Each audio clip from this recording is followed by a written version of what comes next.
Money times India प्रस्तुत करता है निवेश की पाठशाला। आज हम आपका इंट्रोडक्शन भारतीय शेयर बाजार के क्लियरिंग एंड सेटलमेंट प्रोसेस से कराएंगे। कभी सोचा है कि जब कोई स्टॉक खरीदने के लिए बाय पर क्लिक करता है तो पर्दे के पीछे आखिर होता क्या है?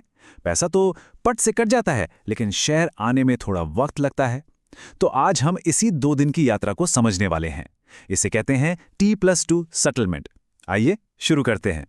तो सोचिए, किसी ने बाय बटन दबाया और ट्रेडिंग अकाउंट से पैसे गायब, लेकिन खरीदे हुए शेयर्स का कोई अता पता नहीं। सवाल तो यही है कि आखिर ये शेयर्स हैं कहां? चलिए इसी गुत्थी को सुलझाते हैं। अच्छा, तो चलिए इसमें थोड़ा और गहरा उतरते हैं। देखिए, असल में ये पूरा का पूरा प्रोसेस कई प्रोफेशनल बिचौलिए संभालते हैं, लेकिन इसे समझना जरूरी है क्योंकि इसके बिना एक निवेशक के तौर पर जो समझ होनी चाहिए वो कहीं ना कहीं अधूरी रह जाती है। अब आगे बढ़ने से पहले एक बहुत जरूरी बात समझ लेते हैं। डीमैट अकाउंट, यह बिल्कुल एक डिजिटल लॉकर जैसा है। जी हां, एक डिजिटल लॉकर जहां खरीदे गए सारे शेयर्स आखिर में सुरक्षित रखे जाते हैं। समझिए, यही उनकी आखिरी मंजिल है। तो अब शुरू करते हैं इस सफर को स्टेप बाय स्टेप। सबसे पहले बात करते हैं लेन देन के दिन की, जिसे कहते हैं टी डे, यानी ट्रेड वाला दिन। ये पूरा का पूरा जो प्रोसेस है ना, वो 3 दिन की टाइमलाइन पर चलता है और इसकी शुरुआत होती है टी डे से, यानी ट्रेड के दिन से। ये हमारे सफर का पहला पड़ाव है। इसको ना एक आसान से उदाहरण से समझते हैं। मान लीजिए 100 शेयर्स खरीदे गए हैं और हर शेयर की कीमत है 1000 रुपए। तो ट्रेड की कुल वैल्यू कितनी हुई? सीधी सी बात है, 1 लाख रुपए। पर क्या अकाउंट से सिर्फ इतने ही पैसे कटते हैं? नहीं, सिर्फ 1 लाख नहीं कटते। असल कीमत के ऊपर ना कई तरह के छोटे छोटे चार्ज भी लगते हैं, जैसे ब्रोकरेज हो गया, सिक्योरिटी ट्रांजैक्शन टैक्स यानी एसटीटी हो गया, और भी बहुत कुछ। हमारे इस उदाहरण में 1 लाख के ट्रेड पर करीब करीब 126 रुपए और काटे जाएंगे। तो सबसे जरूरी बात जो यहां ध्यान रखने वाली है वो ये है कि टी डे पर पैसा तो ट्रेडिंग अकाउंट से चला गया, लेकिन खरीदे गए शेयर्स अभी तक डीमैट अकाउंट में नहीं पहुंचे हैं। ये एक बहुत ही अहम पड़ाव है।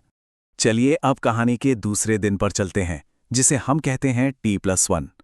ये दिन इंतजार का है, लेकिन इसका मतलब ये नहीं कि कुछ हो नहीं रहा। पर्दे के पीछे बहुत कुछ चल रहा होता है। हमारी टाइमलाइन पर अब हम आ गए हैं दूसरे दिन, यानी T+1 पर। अब देखिए, एक निवेशक के नजरिए से देखें तो इस दिन कुछ खास नहीं होता, लेकिन बैकएंड में सारा का सारा प्रोसेसिंग का काम इसी दिन चल रहा होता है। वैसे इस दिन एक बड़ी दिलचस्प चीज की जा सकती है, जिसे कहते हैं BTST, यानी बाय टुडे सेल टुमारो। आज खरीदो कल बेचो। मतलब शेयर्स आपके डीमैट अकाउंट में आए भी नहीं और आपने उन्हें बेच दिया। सुनने में अच्छा लगता है, लेकिन इसमें एक रिस्क है।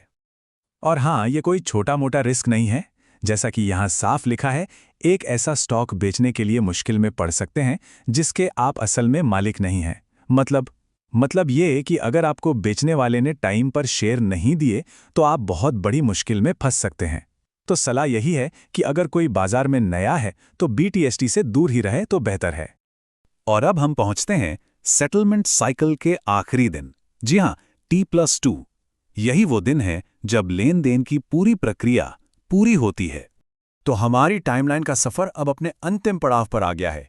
T+2 सेटलमेंट का दिन, वो दिन जब सब कुछ अपनी सही जगह पर पहुंच जाता है। तो सवाल है, इस दिन होता क्या है? ये एक तरह की अदला बदली है। शेयर्स बेचने वाले के अकाउंट से निकलते हैं और खरीदने वाले के डीमैट अकाउंट में पहुंच जाते हैं, और ठीक उसी समय पैसा खरीदने वाले से निकलकर बेचने वाले तक पहुंच जाता है, सब कुछ एक साथ। और बस प्रोसेस पूरा हुआ। शेयर्स अब निवेशक के डीमैट अकाउंट में आ चुके हैं। और हां, आधिकारिक तौर पर अगले दिन यानी T+3 से इन शेयर्स के साथ कोई भी नया लेन देन किया जा सकता है। अभी तक हमने खरीदने की पूरी प्रक्रिया तो समझ ली, लेकिन सिक्के का दूसरा पहलू भी तो है। जब कोई शेयर्स बेचता है तब क्या होता है? अच्छी बात यह है कि यही T+2 वाला लॉजिक बेचने पर भी लागू होता है। असल में खरीदने और बेचने की प्रक्रिया एक दूसरे की मिरर इमेज की तरह है, बिल्कुल शीशे की तरह। देखिए, खरीदते समय टी डे पर पैसा कटता है और T+2 पर शेयर्स मिलते हैं, और बेचते समय टी डे पर शेयर्स ब्लॉक हो जाते हैं और T+2 पर पैसा मिलता है। एकदम एक दूसरे का उल्टा।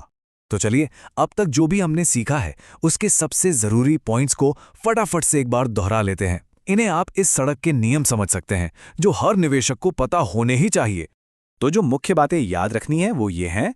लेन देन का दिन होता है टी डे, सेटलमेंट होता है T+2 बेसिस पर, खरीदे गए शेयर्स T+2 दिन के आखिर तक डीमैट में आ जाते हैं, और बेचे गए शेयर्स का पैसा वो भी T+2 दिन पर ही क्रेडिट होता है। और आखिर में एक सवाल जो सोचने पर मजबूर करता है। आज के जमाने में जहां डिजिटल पेमेंट्स पलक झपकते ही हो जाते हैं, क्या स्टॉक मार्केट के लिए 2 दिन का सेटलमेंट टाइम कुछ ज्यादा ही धीमा नहीं है? इस पर जरूर सोचिएगा।